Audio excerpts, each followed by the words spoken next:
Hata nyinyi mlisahau. Mimi sijasahau. Bwana asifiwe. Yeah, we are in chapter 17. And we are going to verse 24. No, 22.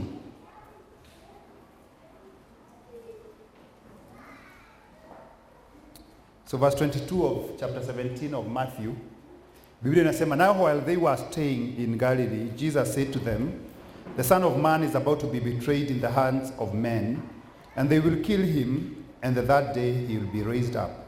And they were exceedingly sorrowful. Bwana asifiwe. Hakuna mambo mengi hapa, ni utabiri wake Yesu. He is prophesying, ama anatabiri kusurubishwa kwake, na pia anatabiri kufufuka kwake. But you will realize that the sorrowfulness of the apostles or the disciples was on the aspect of his death. And that is how easy bad news overshadow sometimes the best part of the news. Yakoba Yesu anawaambia kwamba nitateseka na nitakufa na siku ya tatu nitafufuka. Lakini kinachowahuzunisha sana ni mateso na kifo cha Yesu Kristo, na ningefikiria kwa mawazo yangu hawakuweza kutafakari sana on the implications of his resurrection. Bwana asifiwe. Ya kwamba hata atakapokufa na atakapoteswa atafufuka tena. Na yawezekana hata kama wamekuwa wakitembea na yeye hawajachukua muda kureflect about ni nini kilichomleta. Maana amekuwa akisema hata alipokuwa anaenda kubatizwa, Yohana Mbatizaji akasema, ndiye huyu mwanakondoo wa Mungu anayezichukua dhambi za wanadamu. Na swali ambalo ni muhimu ni kujiuliza ni nini? Je, hawakuweza kuona ama kutafakari maneno haya na kuelewa hiki ambacho Yesu anachokitaja?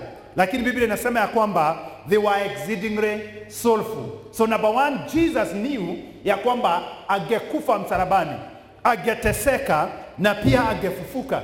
And what he says and makes it clear ni ya kwamba kifo chake hakikuwa kwa sababu ya wale waliomuua, hakikuwa kwa sababu ya uwezo walikuwa nao, hakikuwa kwa sababu ya vile walivyokuwa na nguvu za kumuua. Anasema ya kwamba uhai wangu mimi ndiye naye utoa na mimi ndiye naye uchukua. Praise the name of the Lord. And therefore the death and the resurrection of Christ was voluntary for me and you to be redeemed from our sins. Yesu hakufa kwa sababu alilazimishwa, bali alijitolea mwenyewe aweze kufa, na akasema ya kwamba siku ya tatu atafufuka. With precision, verse 24, when they came to Capernaum, those who received the temple tax came to Peter and said, does your teacher not pay the temple tax? The temple tax was not part of what Moses alikuwa ametoa katika matoleo katika Agano la Kale, matoleo yaliyohitajika kwa Wayahudi. Lakini kwa sababu ya maintenance ya the temple, the priest and the Levites and the rest wakaweka a certain amount ya fedha ambazo kila mmoja alihitajika kutoa ili iweze kumaintain hekalu lile. It was not a compulsory, haikuwa kitu cha lazima utoe kwa lazima, lakini ilikuwa interpreted kuonyesha your loyalty kwake Mungu na commitment yako kusupport kazi ambayo ilikuwa inaendelea katika hekalu. Na kwa hivyo wanapomuuliza Petero, wanajua vizuri ya kwamba Yesu hajatoa hii tax. Maana yawezekana they were even keeping records. Na kinachofanyika ni ya kwamba they are asking that they may be able to show that he does not support the temple worship. Na ya kwamba hashikirii, haonyeshi commitment yake na matukio yaliyo katika hekalu. Na kwa hivyo wakamuuliza Petero, je, huyu mwalimu wenu hatoagi temple tax? Bwana asifiwe. And there are many things ambazo watu huweka katika ibada na zinaonekana ni kama kwamba zinadhihirisha commitment ya mtu ama support ama vile alivyo na uhusiano naye na Mungu, but I think sometimes it is twisted. Then Peter said, yes. And when he had come into the house, Jesus anticipated him, saying, what do you think, Simon? From whom do the kings of the earth take customs or taxes from? Their sons or from strangers. This one, Jesus hakuwa na Petero akiulizwa mambo ya tax. But in his omniscient nature, aliweza kuelewa kuna maswali yanayoulizwa. Na kwa hivyo, Petero hakuja kumwambia walikuwa wanauliza kama unatoa. Anapoingia tu, Yesu Kristo kwa uwezo wake, anaweza kufahamu ya kwamba discussions ambayo wamekuwa nayo. Na akamuuliza swali, akamuuliza wafalme wa dunia huchukua kodi kutoka kwa wale walio chini yao, wale walio katika ufalme wao, or from strangers? And Peter said to him, from strangers.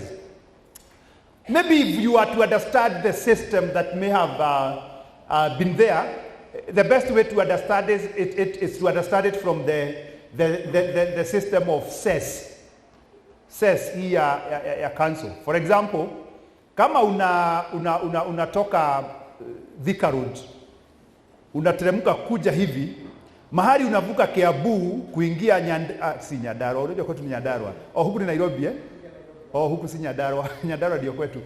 Unapokuja kuingia Nairobi, hapo kuna cess inalipishwa. Bwana asifiwe.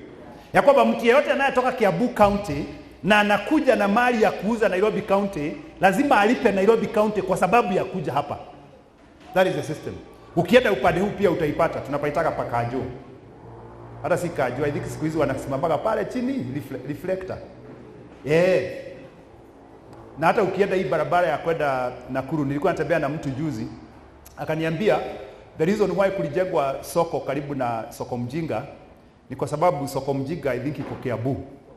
Na mali ambayo ilikuwa inauzwa hapo nyingi ilikuwa mali ya Nyandarua, na watu wa Nyandarua wakasema mali yetu inaenda tu Kiambu, tunalipalipa. So wakajijengea soko yao pale mbele.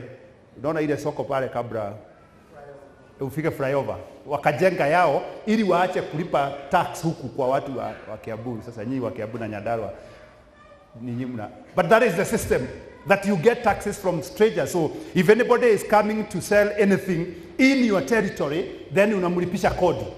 And Jesus is asking, so Jesus, I think what Jesus is simply saying is that we are residents. Sisi ni watu wa hekalu.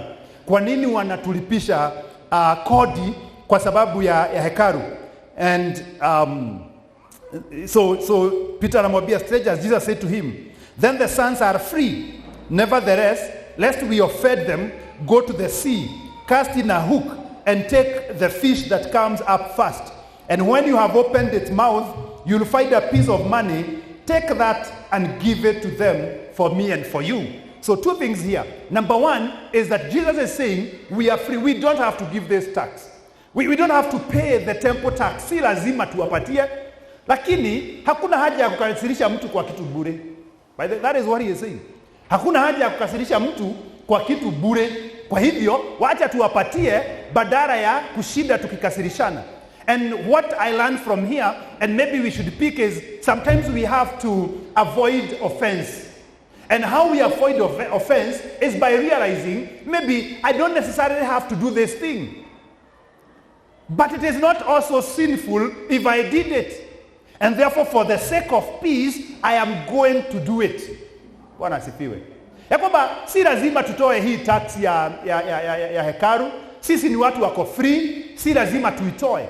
Lakini kwa sababu hatutaki kuwaudhi wale na tunataka kuishi na amani, enenda kwenye ziwa, samaki wa kwanza utakaye mkamata, fedha zitakuwa kwa mdomo wake, wapelekee. Praise the name of the Lord. And that is what Jesus is. He's saying we don't want to offend them. And we should all walk on that path. A path where we don't intentionally offend. Unajua kuna watu ambao huudhi, yani anafanya kitu na makusudi kukuudhi. Bwana asifiwe. Na hilo si jambo mzuri sana. Even in marriage you find people who do things just to offend. Yani anajua hupendi hii na si lazima afanye, lakini atafanya ili tu akukasirishe. Such people are very dangerous and bad people. And that is why even when two people come to me with a conflict, or somebody comes to me with a complaint against another person, regardless of the context, the first question is, do you think that person did that to deliberately offend you? Or is it that he did it, see hakuwa anataka kukasirisha, but as he did it, it offended you, but that was not his intention. Kwa sababu mambo hayo mawili are handled totally in a totally different way. Kama mtu amekukanyanga kabisa akitaka usikie uchungu, hiyo ni kesi tofauti na mtu alikuwa tu anapita akapata amekukanyanga. It's easier to resolve here ya kukanyangwa tu si kwa makusudi. Lakini hii ya kukanyanga kwa makusudi, it's deep. Ni gumu sana kuresolve hayo maneno. Bwana asifiwe.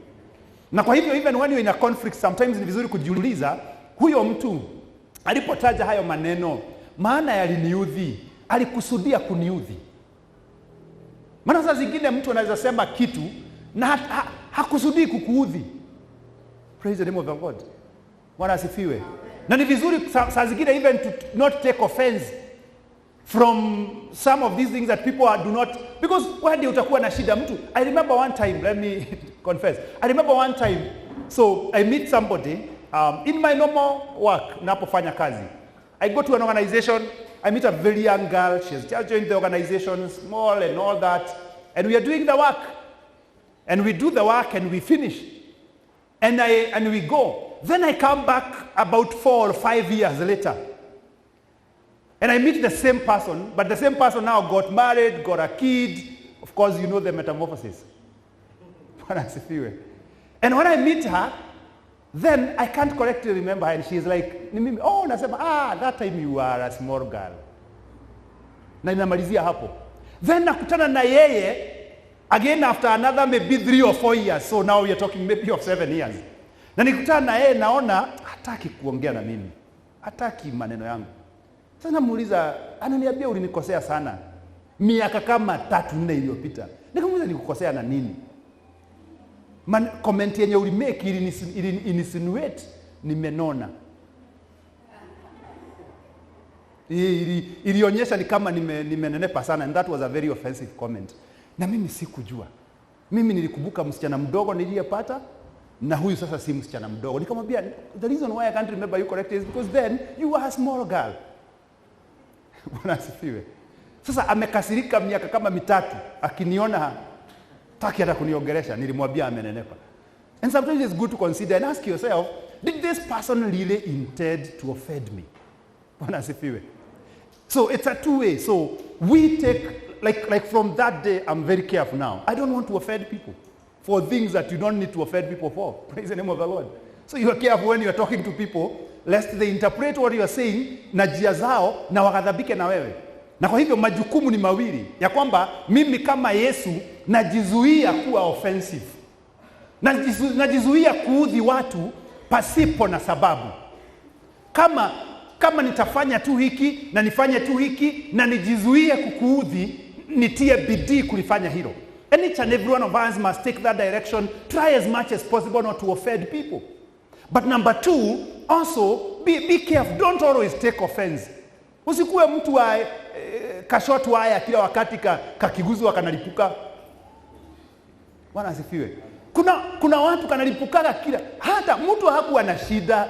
Mtu hata ni joko alikuwa anatoa mcheke. Badala ya ucheke kawaya kamelipuka. Ama hujapatana na watu kama hao? Bwana asifiwe. Nimeongea tu, saa zingine hata nikuhubiri ninahubiri. Nimeongea tu hapa nikihubiri, kawaya kanalipuka. Message upati hiyo nyingine. Unajua kuna watu walipukaga hata mchungaji akihubiri. Kwa sababu mtu anaona kama ni yeye anaambiwa. Na nilikwambia sasa ukikosa kuambiwa utaambiwa kwingine kwingine wapi? Utaambiwa kwingine wapi? Hapa ndio mtu anagongagwa vizuri. Bwana asifiwe. Na kwa hivyo kama ninahubiri na usikie nimekugonga sana, kawaya kasiripuke, chukua ni nafasi ya Mungu kunirekebisha. Praise the name of the Lord. Because when you take offense, it affects you. It affects your inner being. It affects your joy. You are not able to be cheerful. Na pia ina affect relationship na mtu ambaye hana nia yoyote ya kukuudhi. Yesu akamwambia Petero, sisi ni wana wa ufalme. Kwa hii hekalu sisi ni wana. Lakini kwa sababu hatutaki kuwaudhi, wacha tuwapatie. Of course, number 2 is the miraculous provision ambayo Yesu amekuwa. And I want to believe mambo haya ambayo Yesu anayafanya hapa yanatakiwa kuwa funzo kwa wanafunzi na pia funzo kwetu sisi. Bwana asifiwe. Inatakiwa kuwa funzo kwetu sisi. Maana aliponena katika Mathayo 6 na akaonyesha kufadhaika ambako sisi huingia ndani yake kwa sababu ya anticipation ya lack. Ya kwamba kuna vitu tunavyohitaji na hatuna uhakika tutazipata, na kwa sababu njia ambazo tumezoea kuzipata nazo zimekauka. Ni kazi nilikuwa nayo imeisha, ni biashara nilikuwa nayo imeisha, ni mume nilikuwa naye hayuko, ni mke nilikuwa naye hayuko, ni shangazi, ni mjomba. Kuna chano ambayo ilikuwa ina supply katika maisha yangu, and then for some reason hiyo chano inafungana. Matukio ambayo tumeyaona hapa yanatakiwa kutupatia ule ujasiri ya kwamba Mungu kwa njia zake ambazo ni zake yeye mwenyewe, he can supply to my needs. Praise the name of the Lord. And it doesn't have to follow mpagilio wa ulimwengu huu. Maana mpagilio wa ulimwengu huu sio kwenda kushika samaki na kutoa pesa kwa mdomo wa samaki. Hicho ni kitu ambacho si cha kawaida. And that is the God that we serve. And sometimes as we read this text, it's good to believe in this God.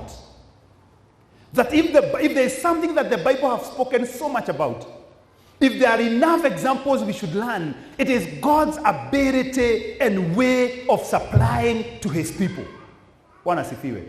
Whether you are talking of the children of Israel in the wilderness, wanapewa mana ambayo hawajui yanatoka wapi, wanakula wanashiba, wanasema tunataka nyama, wanaambiwa tengenezeni meza niwapatie nyama.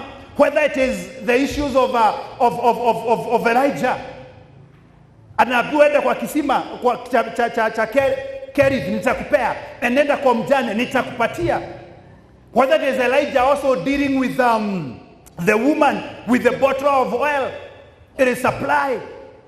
Whether it is the 4 lepers who sat at the gate of Samaria and walked to the enemy's camp, it is supply. Bwana asifiwe. Whether you go to the New Testament, whether you start with the wedding in Cana, it is supply. Whether you look at the feeding of the 5,000, the feeding of the 4,000, it is supply. Praise the name of the Lord. Amen. And if there is something that should never trouble you and me, if we have Christ with us, it is the issues of supply. Chakula, cha kunywa, cha kufanya nini. Na wakati mwingine tunakosa kupata kwa sababu tumeruhusu shaka iingie na imani imeondoka. Na kwa sababu hatuna imani, tunaendelea katika upungufu, ukosefu. And this should teach us, if Jesus can send Peter to go and get a fish, and a fish does not keep money in its mouth na anapata pesa, why should you worry when Christ can supply to you? Bwana asifiwe. Why should you worry? Wacha na watoto, wacha na wao. Wewe utakosa kusikia neno ukienda kuwatafuta. Bwana asifiwe. Watoto hawana shida, let them play. Hapa kwetu tunasemaga wacheze wakuwe na uhuru. If you limit them, it is not going to be very good. Bwana asifiwe. Dada, niwe ninaambia wacha na mtoto. Let the kid have freedom in the house of his father. Wacha awe na uhuru wake wote. Hapa ndivyo tunaendeleaga. Na ndivyo tunafanyaga. Na tunakupenda hata wewe. Na mtoto tunampenda. Bwana asifiwe. Maana ukitoka hiyo time ndio kapointi kataigia kale kakari kagekuguza. Praise the name of the Lord. Ama mnasumbuliwa na watoto nyinyi? No, we don't get troubled. Akienda hata akigonga wacha agonga. Atapita hiyo age. In a few years hatakuwa akigonga. So don't worry. Praise the Lord. Na usisikie ukiwa na shida. Hapa ni nyumbani, we are a family. Hatukuagi na shida. You are blessed. Yeah, so supply. We should never be worried or concerned about supply, because God has showed us, I can supply to you in the most unlikely way.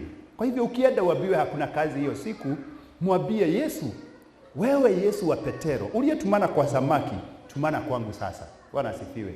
He always said something.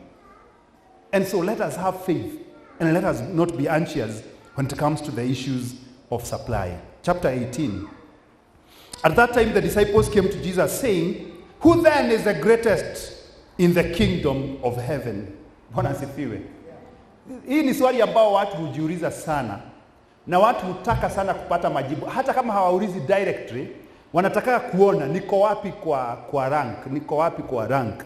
Na Yesu akawaambia kwamba, so Jesus called a little child to him, set him in the midst of them, and said, assuredly I say to you, unless you are converted and become as little children, you will by no means enter the kingdom of heaven. Therefore, whoever harbors himself as this little child is the greatest in the kingdom of heaven. Whoever receives one little child like this in my name receives me. So a few things here, maybe to just understand the context. Watoto wa siku zao walikuwa wanakaribia watoto wa siku zetu. Maana siku hizi watoto ni tofauti. Bwana asifiwe. Hii wamefuzwa maneno. So ukimwambia kitu anakuambia no, that is a child right. Hiyo unafanya ni child abuse. Ukimwambia nitakuchapa, anasema dadina ukinichapa si hiyo ni violence. Na hakutakikana kuwa na violence. Bwana asifiwe. Lakini siku zetu, it was the same here. There was an emphasis, and we need to continue emphasizing it, an emphasis of honor and respect. And those days are the days when if we were seated in school ni break tumeketi na mtu mzima anapita tulikuwa tunasimama. Sijui kama kwenu kulikuwa hivyo ama ni sisi tu tulifuzwa adabu mzuri. Kwenu kulikuwa hivyo?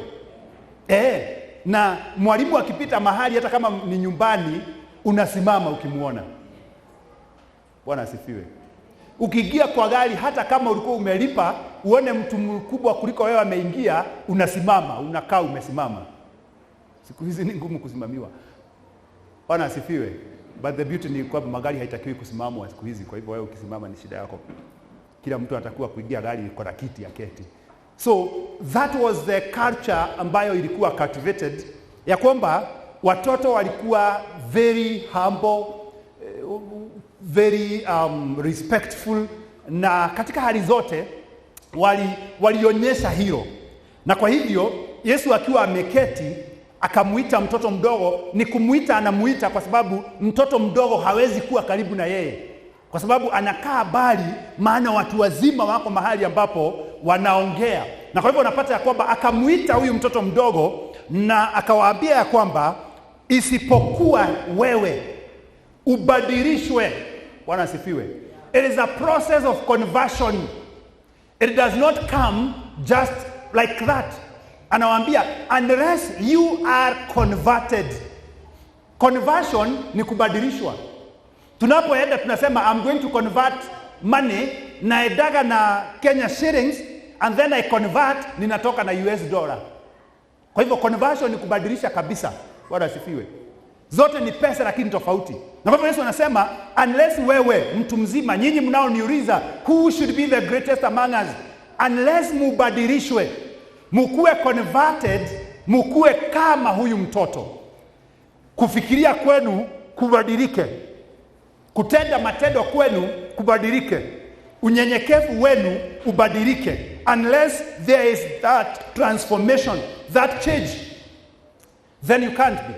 So anawaambia the way to be great in the kingdom is to be down. Bwana asifiwe. Na anawaambia hiki ni katika Luka, anawaambia kwamba the kings na viongozi wa ulimwengu huo, they lord it over the people. Wao wanaonekana ni wakubwa kwa vile wanawekelea watu mizigo mizito. Lakini akawaambia lakini kwenu ninyi lazima iwe tofauti. Anayetaka kuwa mkubwa kati yenu lazima anyenyekee na atumikie wale wengine. Bwana asifiwe. And so humility becomes very important in attaining that greatness in the kingdom of God. And that is how we must view. Unajua hata kanisa limebadilika sana, na people have brought in, sometimes they'll call them kingdom protocols, sometimes they'll call them all manner of things. But sometimes you find just a level. It is just a version of pride. It is not humility. What else if you? It is not humility. And there are some little things. Because as your pastor, I am here to serve you. I'm not here to be served by you. What else if you? But there is a thinking in church circles where the man of God needs to be served. And sometimes the serving that is given is sometimes, I don't know. What else if you? I don't remember who it is. If you're here, you'll forgive me. I don't remember who it is. My office that time was somewhere there. And I had invited my mentor, Reverend Peterson Wangombe, to come and minister to us. And for him, we behaved the same way. So when he was leaving the office, I think somebody, I can't remember who, asked to help him carry his Bible. The way people carry Bible. Sina shida na watu wanabebeagwa Bible. Lakini mimi mruhusu niendelee kubeba yangu. So somebody told him, let me help you carry your Bible. And it was funny because Reverend Wangombe aliuliza, just here. So tunatoka pale tunakuja hapa. So unanibeba hapa tu. So because some people have been made to feel like that is how, men of God, and I'm not saying men of God should not be treated well. That even when I'm standing here, you will see somebody coming to wipe my shoes. It doesn't. Hamjaona hiyo? Kwani mnaishi wapi? Kwani hamjapaguza zangu? Hamjaona watu wakipaguzwa miguu? Nyinyi then nyinyi wazuri, hamtokagi hapa. Mkaage hapa tu. Msiendage na huko kuona maneno. Hamjaona watu wakipaguzwa hata swetu wakihubiri? Wewe umeona Unajifanya. Hamjaona. And they look, they think that is what service is. But brothers, we are not here to attain greatness. We are here to serve one another. One asifiwe. We are here to be a blessing to one another. And therefore, I serve you, you serve me, we serve each other, but we don't need to elevate some people and overdo certain things and make them, for purposes of order, there is a structure within the church. We have the senior pastor, we have the other associate pastors, we have the elders, we have the deacons, we have all these. But that is for purposes of order. It is not for purposes of greatness. It's not that Warui is not the greatest person here. Some of you are more graced and blessed maybe than I am. Praise the name of the Lord. But for purposes of order and serving one another and exercising the giftings that we have received, the Lord has put a certain order. And we should not take advantage of that order to behave like the people of the world. To behave like the people of the world. Let the president have his chase cars and bodyguards and everything. But for us men of God, may God help us. One as if he were. And therefore Jesus tells them, anyone who wants to be great must be like this child in terms of humility, in terms of respect, and in terms of service, and even in terms of obedience. And he says, whoever receives one little child, the little child here is now being compared to the humble person. So you must now pick that image so that Jesus is not saying receiving children. He has said everyone who wants to be the greatest must convert akuwe kama huyu mtoto mdogo. Na kwa hivyo anasema na yeyote atakayempokea huyu mtoto mdogo, meaning if you find a humble person and you receive them in my name, unanipokea mimi. Bwana asifiwe. Whoever receives one little child, taking that image now, whoever received a person who is serving with humility, whoever receives a person who is serving with respect, in my name receives me. Bwana asifiwe. Na kwa hivyo ukienda ukute mtu ambaye anatumika kwa unyenyekevu, mtu ambaye anatumika kama vile Yesu Kristo ameonyesha hapa, na umpokee kwa jina la Yesu. And this is almost related to whoever receives a prophet in a prophet's name receives a prophet's reward. So the question is, how do you receive people? Unawapokea watu namna gani?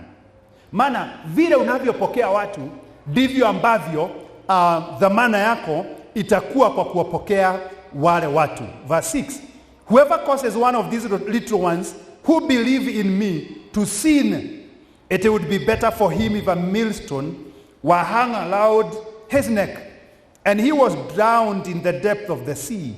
Woe to the world because of offenses, for offenses must come, but woe to that man whom the offense comes. So this portion is dealing with misleading the people of God. And it is majorly given to people who have positions of influence, positions of authority. Doesn't have to necessarily be a pastor, but a pastor is included. But it could be that you, wewe, kuna mahali ulipo, na Mungu amekuruhusu uwe na influence juu ya watu fulani. Kuna watu ukiwaambia kitu wanasikizaga. Kuna watu wakilisoma neno na wasikie kama hawajaelewa, wanakujaga kwako kukuuliza hapa ilikuwa inamaanisha nini. Bwana asifiwe. Na Yesu anasema ya kwamba uwe mwangalifu sana, usije ukapoteza hata mmoja wa hawa. Bwana asifiwe. Usije ukapoteza. And that is why even James anasema ya kwamba walimu tukue wachache. We should not have many teachers.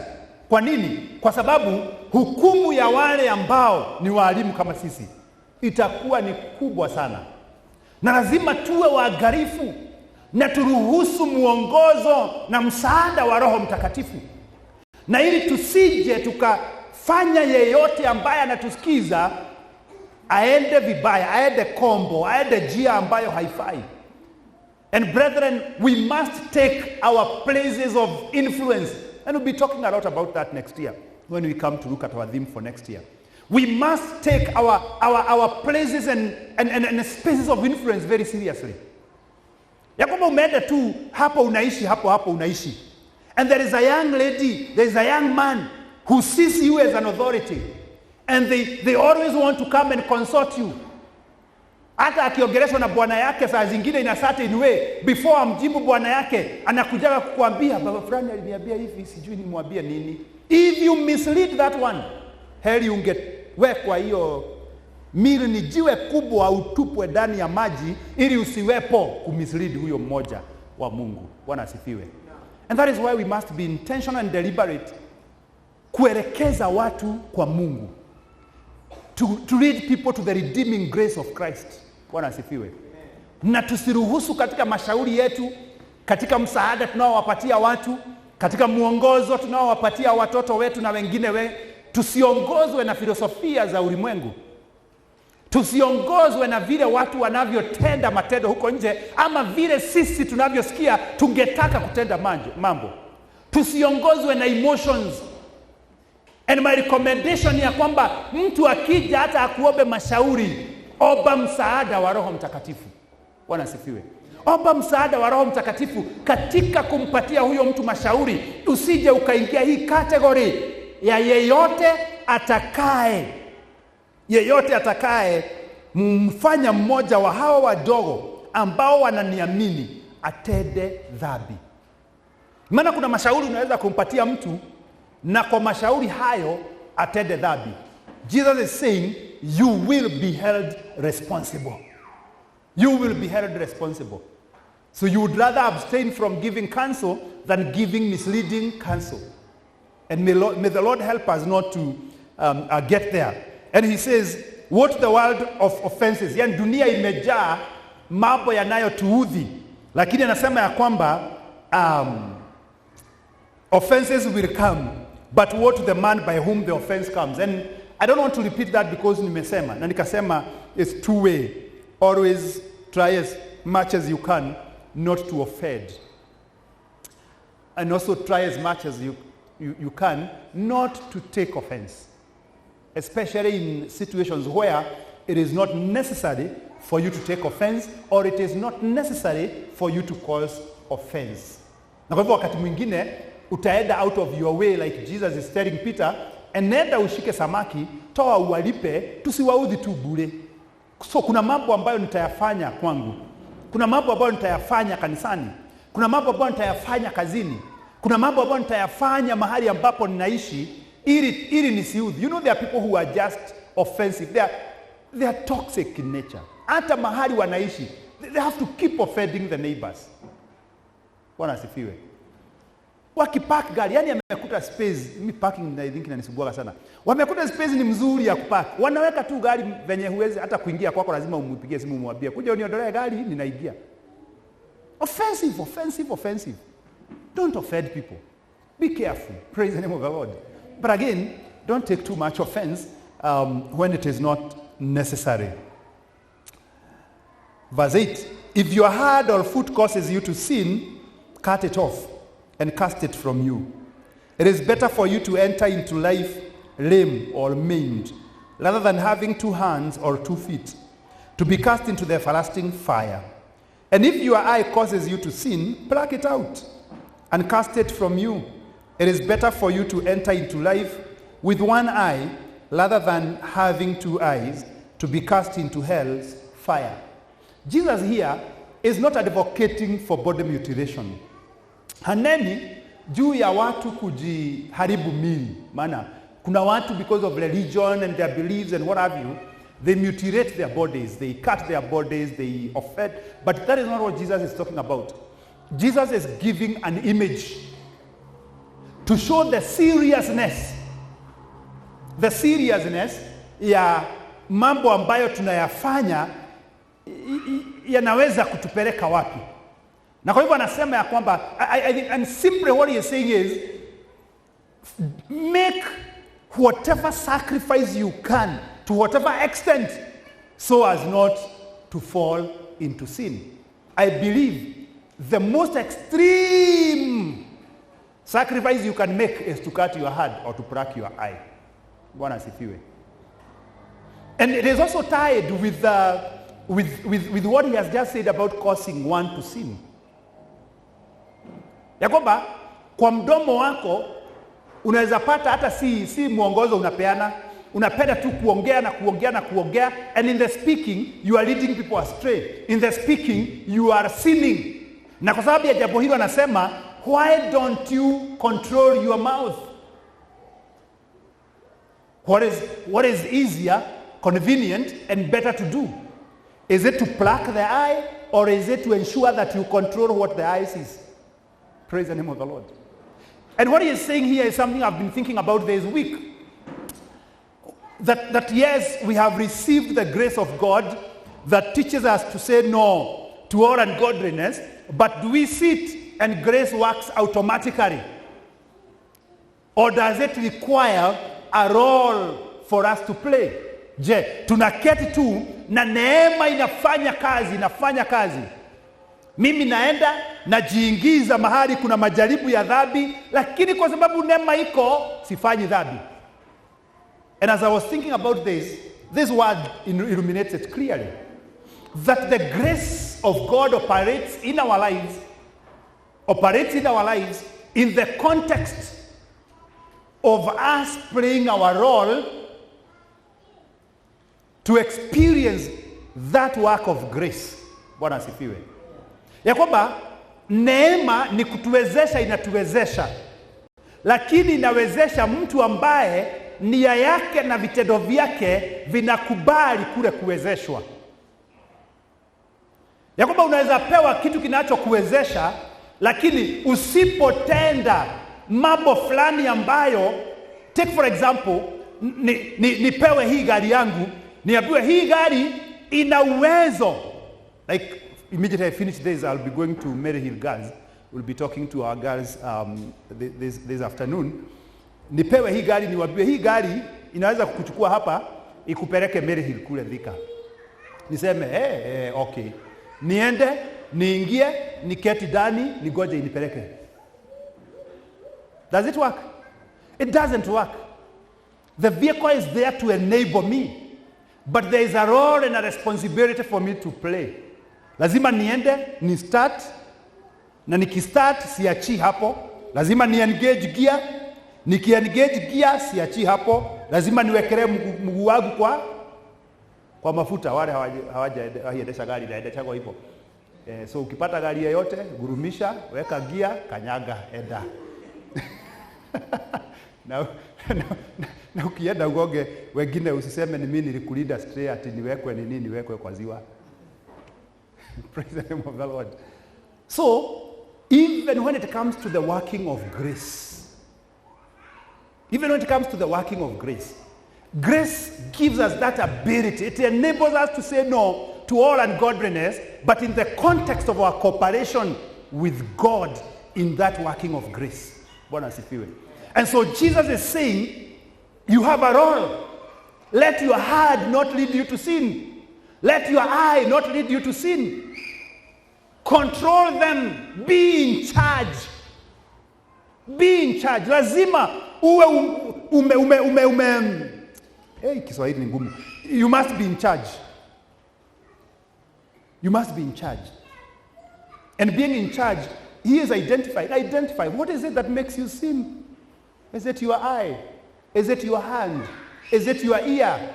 Is it then work to ensure that that ear is no longer leading you to sin? If it is a place where you go and certain things you reason to and they lead you to sin, just keep away from those things. It is easier that way than cutting the ear.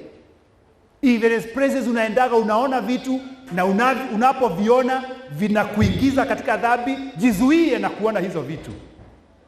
Because I believe that self-control is greater than plucking the eye. So Jesus is showing the seriousness and to what extent we can go to ensure that we are not falling into sin. And the Bible, of course, says that a man without self-control is like a city without walls. And if you think of those days, every city had walls. And any city ambayo haikuwa na walls, ilikuwa exposed to the enemy. And any time they would be attacked and finished. And therefore, any man without self-control is like a city without a wall. You are exposing yourself. You are not enjoying life. You are exposing yourself to danger. You are exposing yourself to destruction. And therefore, it's very important for us to fight. And so, even in terms of leading others to sin, we must exercise self-control so that we don't get there. And of course, he talks about everlasting fire, and he also calls it to be cast into hell fire. Because there are people who have tried to insinuate like hell and heaven is a creation of men.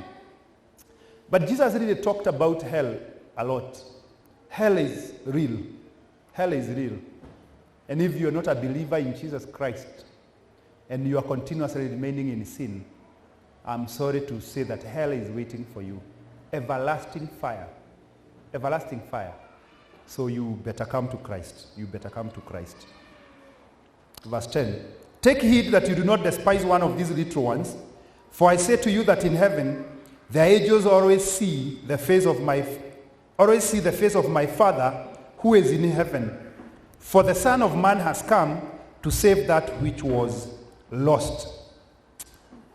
So this is Christ again is talking about sisi unajisikia ukiwa wa baada na mkubwa sana, alafu una despise wale wengine, unadharau wale walio chini.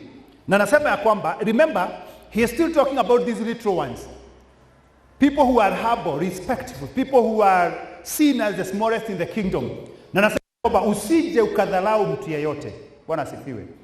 And that is why when we come to the house of God, we come from different places.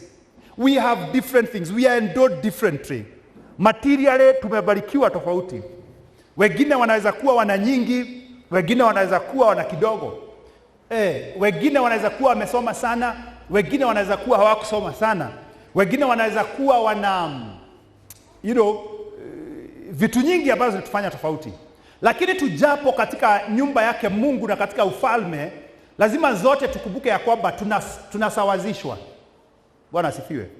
Na sitakiwi kumtazama huyu ambaye hajasoma kuliko mimi na kumuona kama ni wa chini. And remember, one of the things that Christ did during his ministry is he always responded not only to the actions and the words that were spoken by men, but also to their thoughts. I don't know whether you observe that about Christ. Bwana asifiwe. Ya kwamba wakati mwingine Biblia inasema, and Jesus knowing what they were thinking. And Jesus, knowing what he was thinking, Jesus is going to respond to what you are thinking. So that when you look at me, when you look at that other person you are seated next to, when you look and you think they are lesser than you and you despise them, Jesus is seeing and judging your thoughts. He is seeing and judging your thoughts. So when we come here, we tumezawasishwa. Bwana asifiwe. Sisi wote ni wana wa ufalme. Sisi wote tumemwamini Kristo, na ile imani yetu ndani ya Kristo imetufanya viumbe vipya. Praise the name of the Lord. And now there is neither Jew, there is neither Greek, neither female nor male. We are all the children of God. Praise the name of the Lord. Na hakuna mtoto, unajua kuna wazazi wengine wanakuwa wamepotoka, wanaona watoto wengine kama ni wazuri kuliko wale wengine. Lakini mzazi ambaye ana hekima ya kiungu na akili yake iko timamu, hawezi kuona mtoto mmoja ni mzuri kuliko mwingine. Na kama wewe ni mzazi na uko hapa na kuna mtoto mmoja unaona ni mzuri na huyo mwingine si mzuri, wewe ndiye nasema akili si timamu. Pole. If you are taking offense, basi ni wewe ninaambia. Praise the name of the Lord. Kwa sababu katika ufalme sisi wote ni wana wa Mungu. Na hakuna mwana.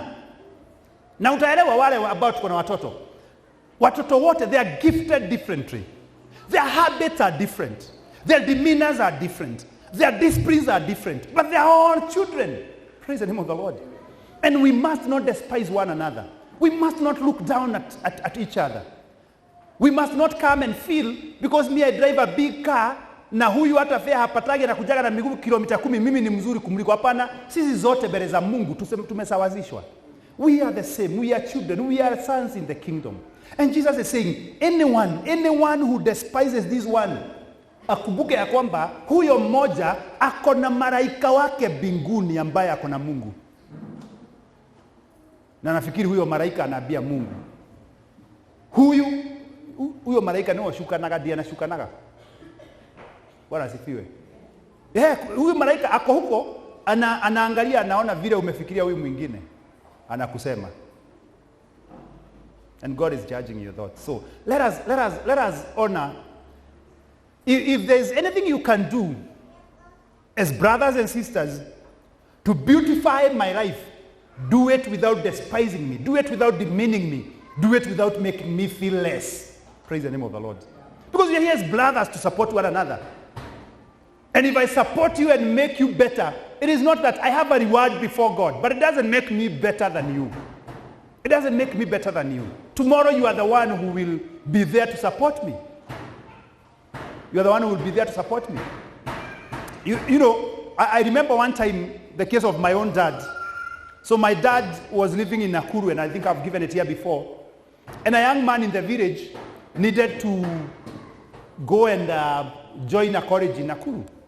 And my dad, in his single room, welcomed this young man and stayed with him in that single room and that single bed until this man finished kazi yake ya electrical, na akaja Nairobi akaanza kufanya kazi ya fabrications na kutengeneza vitu.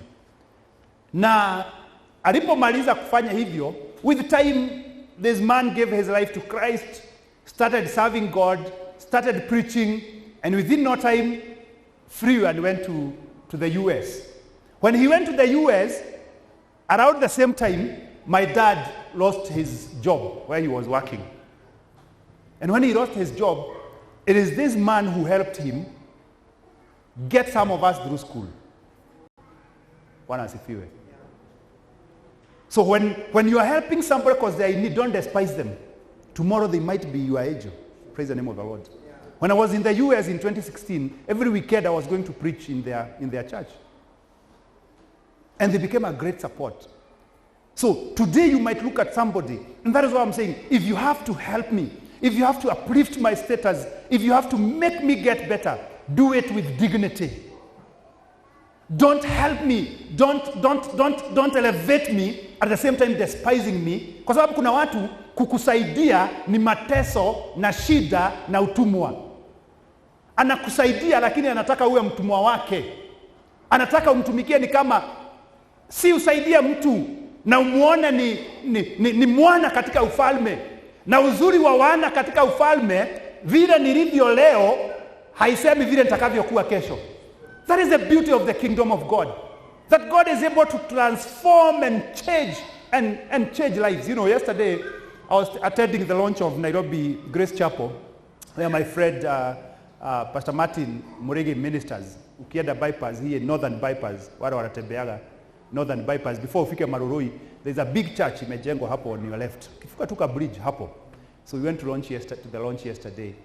And as I was listening to the story of Pastor Martin, and as he was recognizing people, of course at some point he really broke down, remembering where people who have walked with him and what they have done. And you can tell, for the sons of the kingdom, don't despise me today. You know, I look, one man who was there, employed him in his shop when he was 19. Alimwajiri kwa duka. Na watu wengine wanaajirigi watu kwa duka, wanawatesa, wanawaumiza, but he talked very good things about that person. That time, Pastor Martin is my age mate. We were actually born the same month. That is why we maybe became even good friends. And the same month means that next week I'll be 43. Kini msijikuja kunimwagia maji. So, if you can, so 19, we are talking of how many years ago? 43 minus 19? 24. Kwa na ugumu wa kufanya mahesabu hivi. Ni 24. 24 years ago, when you look at that man today, God has transformed and changed things. Praise the name of the Lord. You know, I was telling my wife, that church, my friend, ni church imejengwa. Yeah? Church ambayo iko na carpet kila mahali. Hata huko members wamekaa ni carpet. Huko mumekaa carpet. Wala asifiwe. So, for the sons of the kingdom, you can never tell how they will be tomorrow. Don't despise anyone. Don't despise anyone. Praise the name of the Lord. Don't despise anyone. Don't despise anyone. So Jesus says,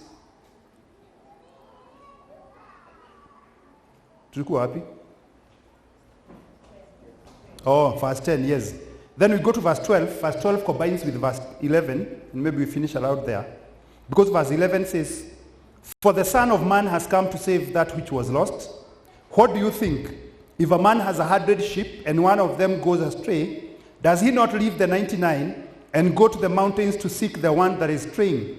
And if he should find it, assuredly, I say to you, he rejoices more over the sheep than over the 99 that did not go astray. Even so, it is not the will of your Father who is in heaven that one of these little ones should perish. And that is the bottom line. That is the bottom line.